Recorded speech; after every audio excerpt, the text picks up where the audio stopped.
The strongest connections feels like the most chaotic connections most of the time. But there's a reason for that.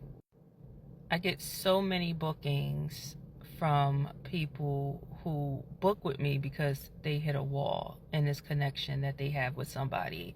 It was like strong. It was something they never experienced before. It like woke something up in them, and it's like this person was like the yin to their yang.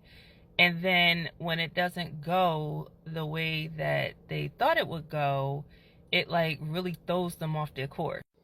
I had a reading with a woman a couple of days ago because she was in that situation. She had a connection with this guy, and it was all the things that you hear about when you meet like your soulmate or your twin flame, and then it just went completely left.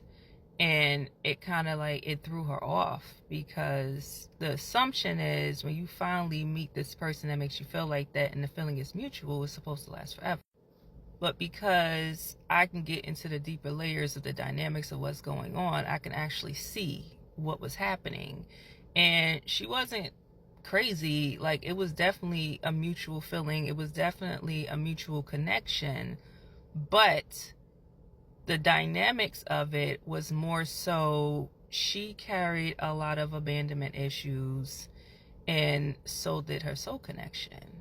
So instead of them coming together and it kind of filling those gaps and them like growing and healing through it together, they were triggering the hell out of each other, which is cool too. But if both people aren't willing to kind of like do the work and work through that stuff together, it's, what can you do? So she was more open to doing the work, but he wasn't ready for it. And that's why things just went left. Being in a soul connection or having like this strong connection with somebody is not a pass to stay in a situation where you're not happy. If you feel disrespected, if you feel disregarded, then you have to move on.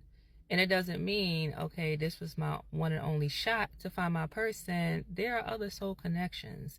Because the beautiful thing about it is, when you come into a situation like that and you learn something about yourself, you learn something about what things are affecting you, how you respond to certain things you might want to work on, it's your opportunity to level up.